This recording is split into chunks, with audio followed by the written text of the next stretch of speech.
Bonjour à toutes et à tous. Bienvenue dans ce nouveau rendez-vous, le 12-12, votre entracte culturel à l'Université de Lorraine. Pour ceux qui ne connaissent pas encore, le principe est simple. Vous venez présenter un coup de cœur culturel, un livre, un roman, un film ou tout autre sujet qui vous passionne en moins de 10 minutes. Donc les rendez-vous ont lieu les lundis et les jeudis. Donc aujourd'hui, nous accueillons Jean-Pierre Vidy, qui est président du Cercle lyrique de Metz, psychologue et psychanalyste, qui vient nous parler de son livre Les contes d'Hoffmann ou le reflet retrouvé de Jacques Offenbach. C'est un prémisse à une conférence qui donnera dans le cadre de l'Université du Temps Libre le 9 février en visio. Également, pour vous inscrire, il suffit d'être inscrit à la liste de diffusion de l'Université du Temps Libre. Vous pouvez retrouver ça sur le site de l'université. Je vous souhaite un bon moment culturel. Bien, merci Mélissa. Écoutez, bonjour à tous et merci d'avoir pris le temps d'écouter cette conférence qui effectivement porte, je ne sais pas si vous le voyez, sur ce livre qui vient de paraître en octobre, qui aurait dû paraître en mars, mais je crois qu'il y a eu quelques événements contradictoires. Donc je vais essayer de vous expliquer un petit peu le parcours du livre. L'image que nous avons d'Offenbach est celle qui se dégage de ses opéras bouffes, ses caricatures aussi. C'est un compositeur qui a été très caricaturé, mais aussi le style de vie donc, de Offenbach. Un homme drôle associé à la fête, au champagne. Mais pourtant, si on écoute de plus près ses opéras bouffes, on constate un arrière-plan de beaucoup moins humoristique, distillant une tristesse, une mélancolie, voire un cynisme peignant à travers une société, celle du Second Empire, que Jacques Offenbach va brocarder en raillant ceux qui, bien évidemment, se pressent à ses spectacles, y compris les têtes couronnées. Et puis, à la fin de sa carrière, 3 ans avant sa mort, en forme de testament, Offenbach livre les contes d'Hoffmann, qui sont, de mon point de vue, en totale rupture avec ses œuvres précédentes. L'opéra est créé, alors ce qui est intéressant de remarquer, c'est que l'opéra est créé le 10 février 1881, donc on est presque jour pour jour à 140 ans de la création à l'Opéra Comique. Mais le jour de la création, le compositeur repose au cimetière du Montparnasse depuis 4 mois. L'opéra est un triomphe, mais c'est un triomphe posthume. Et ce qui m'avait intéressé précisément, c'est ce pied de nez de l'histoire à un musicien qui rêvait en fait de se retrouver comme compositeur d'opéra parmi ses illustres aînés, dont Mozart est pour lui le modèle. Mais pour comprendre ce paradoxe, il faut revenir un tout petit peu en arrière. Avant la défaite de 70, qui a été un drame assez effroyable pour la France, Jacques Offenbach règne en maître sur la musique du Second Empire. C'est ce qui a donné lieu d'ailleurs au titre de Alain Decaux, Offenbach, roi du Second Empire. Son nom s'affiche dans de nombreux théâtres, dont le sien, les fameux bouffes parisiens que vous pouvez toujours voir à Paris. Un public nombreux applaudit ses œuvres. L'inventivité musicale, la drôlerie, la satire emportent le public qui suit pas à pas la vie du compositeur qui, grâce au Figaro, est un des premiers à comprendre l'importance des médias et de la communication qu'il va surinvestir. Mais il y a une ombre au tableau à ce que je vous décris qui est une sorte de success story. À plusieurs reprises, le compositeur compose des opéras. L'Effet du Rhin, Barcouf, Robinson Crusoe, Barbe Bleue, Fantasio, qui, sans être des échecs, sont des demi-succès, et certains assez rapidement retirés de l'affiche. Offenbach en est très profondément attristé, meurtri, lui qui s'éloigne ainsi de son modèle, Mozart, dont la vie d'enfant ressemble étrangement à la sienne. Père qui l'initie à la musique, enfant doué, même prodige, écrivant très très tôt des pièces de musique pour violoncelle, qui est son instrument de référence, et je vous conseille d'ailleurs de réécouter à l'occasion des rééditions qui ont été faites en 2019, des œuvres au violoncelle qui sont absolument magnifiques. Il est habitué très très tôt à se produire de son plus jeune âge en public, avec ses frères. Son père le conduit à Paris à 14 ans. Il faut dire qu'à cette époque, Paris est une capitale musicale incontournable. de premier plan pour y parfaire son éducation musicale et le faire rentrer au Conservatoire de Paris, alors qu'il n'avait pas le droit de le faire puisqu'il était étranger. Son père le confie à la communauté juive et repart à Cologne.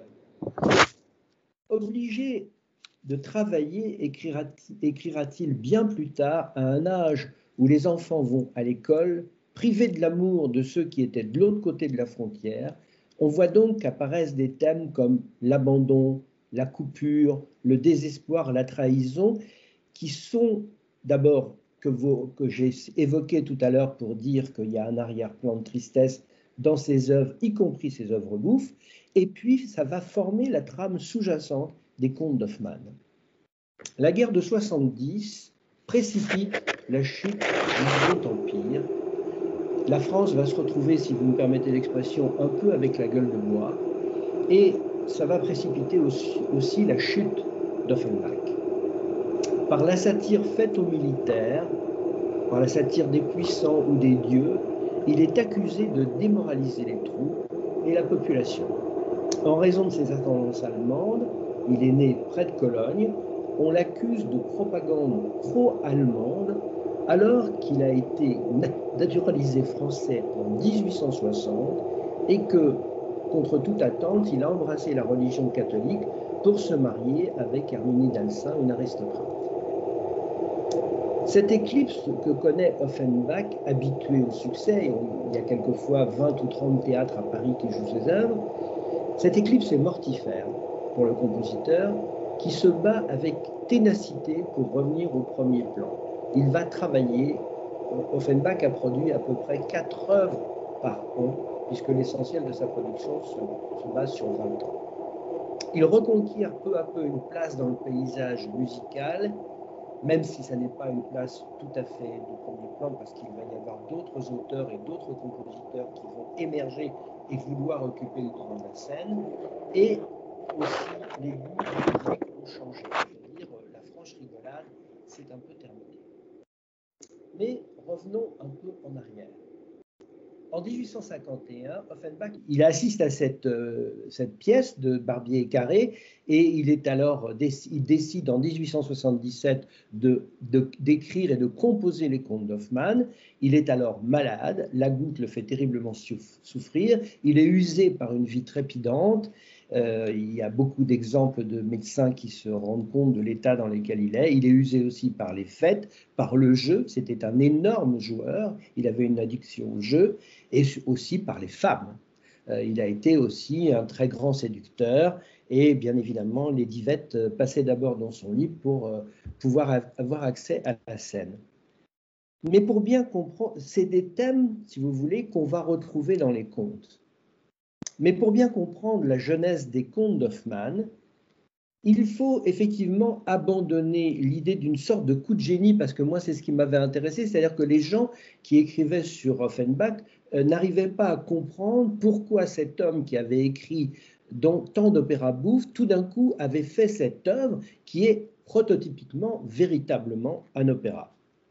Est-ce que c'était un coup de génie soudain et isolé, ou bien au contraire, on devait la voir dans la prolongation logique de sa créativité qui va se transformer pour aboutir à une véritable écriture opératique. Et elle va pouvoir se transformer parce que tout d'un coup, Offenbach va pouvoir faire sien l'expérience personnelle qu'il a vécue au cours des années de sa vie. Cette transformation, on la voit presque se dérouler devant nos yeux dans le prologue des contes d'Hoffmann, qui commence par un air bouffe typique de l'écriture d'Hoffmann qui s'appelle La légende de Kleinsack.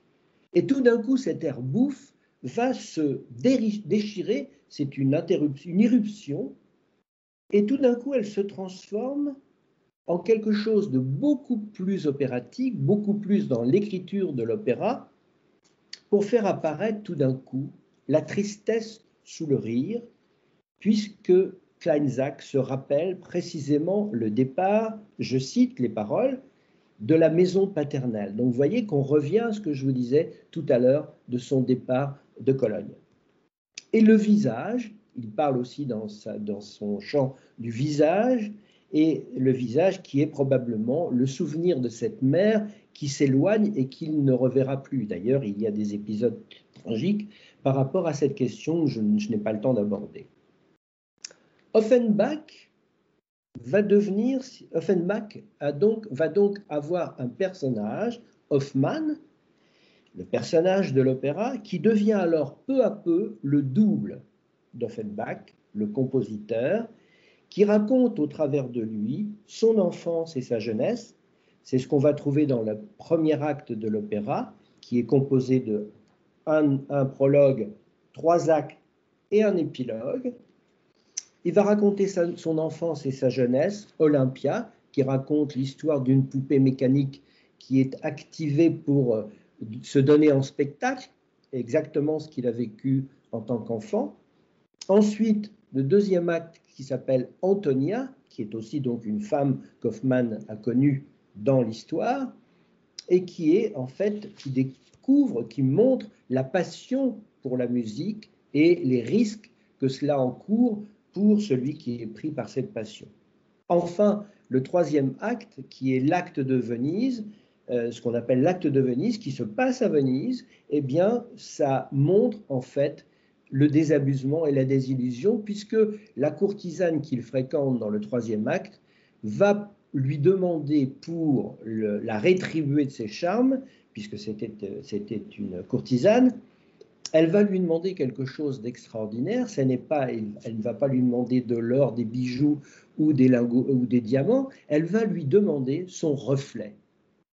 Et son reflet, c'est-à-dire, évidemment, c'est une image symbolique pour dire que c'est son âme. C'est-à-dire, en fait, à un moment donné, on arrive à la fin de cet opéra sur le fait que cet homme est totalement désillusionné, désabusé, et d'une certaine façon, il ne se reconnaît plus dans ce qui se passe dans sa vie. 3 femmes dans la même femme chante Hoffmann à la fin de cet important prologue, avant d'évoquer durant 3 actes les 3 visages de ces femmes. Dans le même mouvement se révèle, et c'est ça qui m'a intéressé dans le travail que j'ai écrit, se va révéler 2 hommes dans le même homme. D'un côté, le compositeur, Jacques Offenbach, qui met en musique la pièce écrite Les Contes fantastiques d'Hoffmann de Barbier et Carré, et puis tout d'un coup, l'homme Offenbach, dont l'histoire complexe va se fondre peu à peu avec celle de son personnage Hoffmann. Là, à mon avis, se trouve le fantastique, parce que cet opéra est appelé opéra fantastique. Or, il n'y a pas de monstres, il n'y a pas de fées, il n'y a pas de personnages d'heroic fantasy ou des choses comme ça, il y a simplement cette histoire. Là se trouve le fantastique, à mon avis, c'est-à-dire dans le jeu avec différentes perspectives et différentes focales, mais là aussi est ce qui nous fascine. Et je conclurai cette brève présentation en vous citant une citation, c'est une tautologie, en vous citant un écrit d'Ernest Reyer, qui est un journaliste très connu de la vie musicale, je crois, et qui a été un lamineur d'Offenbach, dont il a fusillé toutes les productions, toutes les œuvres, avec des mots extrêmement très durs. Et je vous cite ce qu'écrit Ernest Reyer. « J'ai écrit quelque part, confie Ernest Reyer, journaliste, que rien ne pouvait sortir de bon de qui a commis les excentricités d'Orphée aux enfers et de la belle Hélène. Eh bien, je me suis trompé. » Eh bien, voilà, pour moi, c'est le mot de la fin. Je pense qu'effectivement, beaucoup se sont trompés en catégorisant un peu Offenbach exclusivement dans le gouffre, alors que là, eh bien, il va acquérir et il va pouvoir s'asseoir au milieu des Champs-Élysées, c'est-à-dire au milieu de tous ces maîtres, au rang desquels Mozart, pour lesquels il avait une passion absolument indéfectible, était pour lui le modèle absolu. Avec aussi, vous savez, un homme qui a beaucoup dit bien de lui, c'est Rossini, qui l'appelait le petit Mozart des Champs-Élysées. Voilà, bah écoutez, je vous remercie de votre attention. Merci Jean-Pierre Vidy pour cette présentation. Bah, écoutez, on va passer aux questions. Si vous avez des questions, vous pouvez activer votre micro ou bien rédiger cette question dans la discussion à droite. Qu'est-ce qui vous a donné envie d'écrire ce livre? Ce qui m'a donné envie d'écrire, c'est que moi, j'ai commencé ma passion pour l'opéra par l'opérette.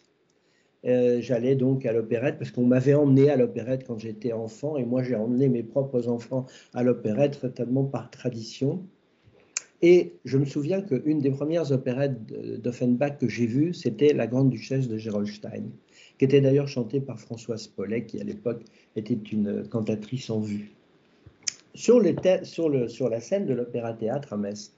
Et à l'époque, c'est sûr que c'était très drôle quand on voyait les démêlés du général Boom, du soldat Pupic, Puck, je ne me rappelle plus exactement l'orthographe, et de la grande duchesse de Gerolstein qui, à mon avis, était quand même assez problématique et qui passait son temps à crier « Voici le sabre de mon père », qu'elle venait de perdre. Donc on était en fait dans un peu une pathologie du deuil. Je me rendais compte tout d'un coup que voilà, c'était gai, tout le monde rigolait, moi le premier, mais qu'au fond du fond, il y avait quelque part un arrière-plan assez triste, c'est ce que j'ai dit au début de mon exposé. Et à ce moment-là, ça m'a donné envie d'en savoir un peu plus, j'ai commencé à lire, et là, tous les livres butaient sur ce qu'on appelle une aporie, c'est-à-dire une contradiction insurmontable, où le compositeur, on ne comprenait pas comment, c'est exactement la citation d'Ernest Reyer, c'est-à-dire comment est-ce que cet homme avait pu écrire autant d'opéras bouffes drôles et tout d'un coup produire cet opéra absolument triste, fondamentalement triste, un opéra triste. C'est un des opéras les plus joués au monde. C'est donc un opéra qui a connu un succès absolument considérable et qui connaît toujours un grand succès considérable et qui est souvent représenté, même dans des mises en scène extrêmement modernes. Et moi, c'est ça qui m'a donné envie de comprendre. Et après, quand j'ai vu les contes d'Hoffmann, très honnêtement, j'ai eu l'impression d'assister vraiment à une psychanalyse en chanson. C'est-à-dire où vraiment il y avait quelque chose de l'ordre de l'intériorité, de l'intimité qui pouvait être exposé sous couvert du personnage. Hein, c'est-à-dire, il y avait quelque chose qui... Bon. Et après, j'ai compris, en lisant notamment les biographies et celles de Jean-Claude Dion, qu'il y avait un parallèle étonnant entre ce qui se disait dans l'opéra et ce qui se disait notamment, par exemple, la poupée Olympia, c'est un automate qu'on exhibe. C'est exactement ce qui s'est passé pour Offenbach et ce qui s'est passé aussi pour Mozart, qui a été pendant longtemps un enfant prodige qu'on emmenait dans les cours d'Europe pour présenter ses œuvres. Offenbach a aussi écrit des œuvres très très jeunes. Voilà, c'est ça qui m'a intéressé.